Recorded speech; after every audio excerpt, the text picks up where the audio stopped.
روزہ بظاہر ایک انفرادی عبادت ہے۔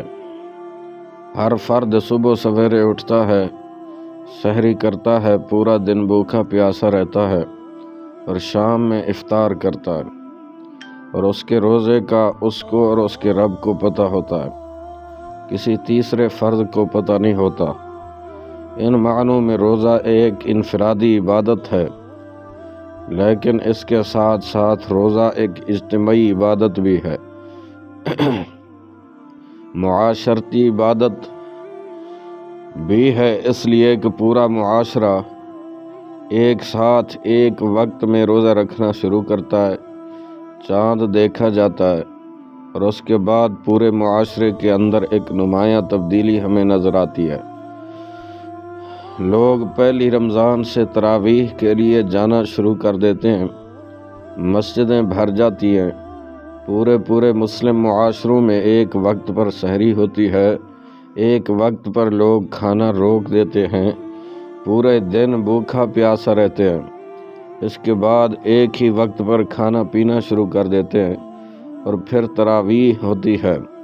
پورے معاشرے میں لاکھوں اور کروڑوں لوگ جب ایک کام کر رہے ہوتے ہیں تو اس سے اجتماعی عبادت کی فضا بنتی ہے۔ روزے ایک معاشرتی عبادت بن جاتے ہیں۔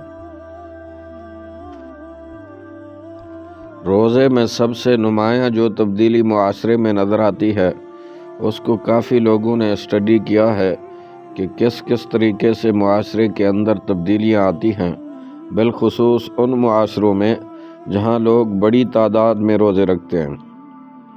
ان معاشروں میں بہت ہی نمایاں اور واضح تبدیلیاں ہمیں نظر آتی ہیں۔ تحقیق نے یہ بات ثابت کی ہے کہ روزے رکھنے کی وجہ سے معاشرے میں ڈسپلن پیدا ہو جاتا ہے، اور پورے کا پورا معاشرہ ایک خاص نظم و ضبط کا پابند ہو جاتا ہے۔ سارے لوگ ایک وقت میں تراویح پڑھتے ہیں، ایک وقت میں کھانا شروع کرتے ہیں، ایک وقت میں ہی کھانا روک دیتے ہیں۔ یہ ڈسپلن جس معاشرے میں ہوتا ہے، یہ اتنا مؤثر ہوتا ہے کہ دیکھنے والا اس کو دیکھ کر حیران رہ جاتا ہے۔ کچھ عرصہ پہلے رمضان المبارک کے مہینے میں آسٹریلیا سے ہمارے ایک دوست ڈاکٹر آئے جو بہت بڑے پروفیسر اور ریسرچر ہیں۔ رمضان میں ہم انہیں ایک ریسٹورنٹ میں کھانے کے لیے لے کر گئے۔ جب کھانے کے لیے سب لوگ بیٹھے تو وہ افطار کا وقت تھا۔ انہوں نے کہا کہ کھانا شروع کریں، تو میں نے ان سے کہا کہ یہ ایک خاص وقت ہے جس پر سب لوگ کھانا شروع کریں گے۔ پھر وہ وقت آیا، اذان ہوئی، سارے لوگوں نے ایک ساتھ کھانا شروع کیا۔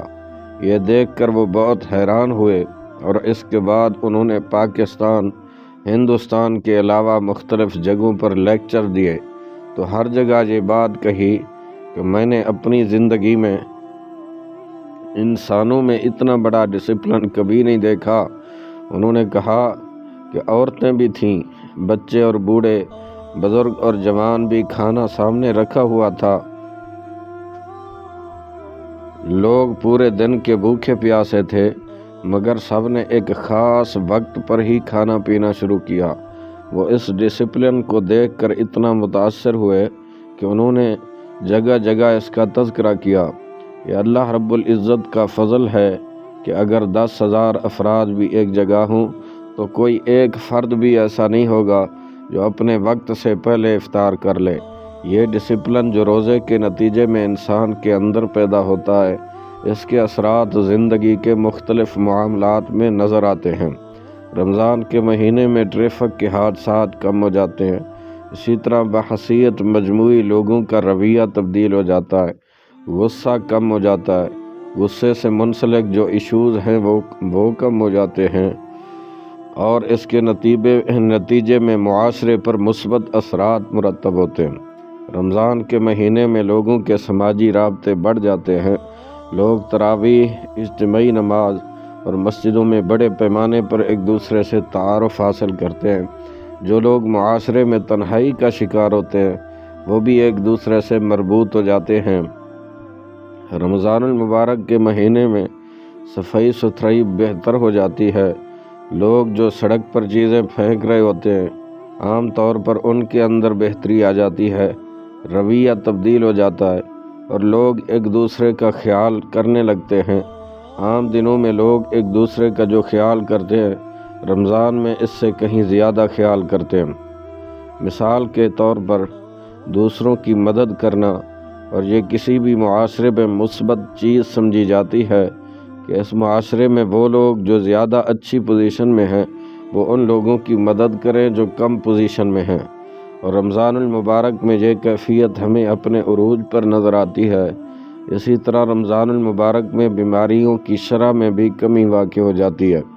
جو لوگ عام دنوں میں نشہ کرتے ہیں، جیسے جو لوگ سگریٹ پیتے ہیں، پان تمباکو استعمال کرتے ہیں یا اور نشہ آور اشیاء کے استعمال کے عادی ہوتے ہیں، ان کے نشے کے استعمال کے اندر کمی آ جاتی ہے۔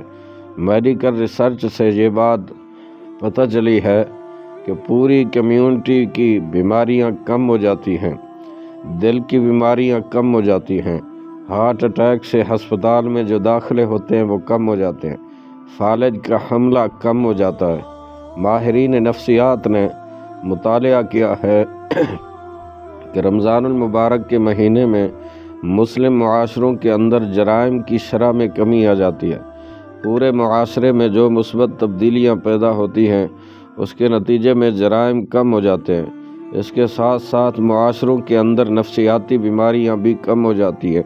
خودکشی نفسیاتی بیماری کی ایک ایسی قسم ہے جو پوری دنیا میں اسٹڈی کی جاتی ہے۔ دنیا کے بہت سارے معاشروں میں خودکشی کا رجحان کافی زیادہ ہے۔ مسلم معاشروں میں خودکشی کا رجحان بحیثیت مجموعی انتہائی کم ہے مغربی معاشروں کے مقابلے میں، لیکن اس کو بھی لوگوں نے اسٹڈی کیا ہے کہ مسلم معاشرے میں رمضان کے مہینے میں خودکشی کی شرح مزید 30-40% کم ہو جاتی ہے۔ ڈپریشن میں بھی کمی آ جاتی ہے۔ ایک اور بڑی تبدیلی جو ہمیں نظر آتی ہے وہ یہ ہے کہ معاشرے میں کاروباری اور معاشی سرگرمیاں بڑھ جاتی ہیں۔ رمضان کے فوراً بعد عید کا تہوار آتا ہے۔ اس موقع پر لوگ اپنے لیے بھی کپڑے بناتے ہیں، اپنے بچوں کے لیے بھی تحفے تحائف کا تبادلہ بھی ہوتا ہے۔ اس اعتبار سے پورے رمضان میں معاشی سرگرمیاں بڑھ جاتی ہیں اور ان کا بڑھنا کسی بھی معاشرے کے لیے انتہائی اہم ہوتا ہے۔ رمضان المبارک کا مہینہ صرف انفرادی طور پر ہی کسی فرد کی صحت کو بہتر نہیں کرتا، بلکہ معاشرے میں بھی مثبت رجحانات کو فروغ دیتا ہے۔ معاشرے کی صحت، نفسیات، معاشی و سماجی سرگرمیاں بہتر ہوتی ہیں اور جرائم کی شرح میں کمی ہوتی ہے۔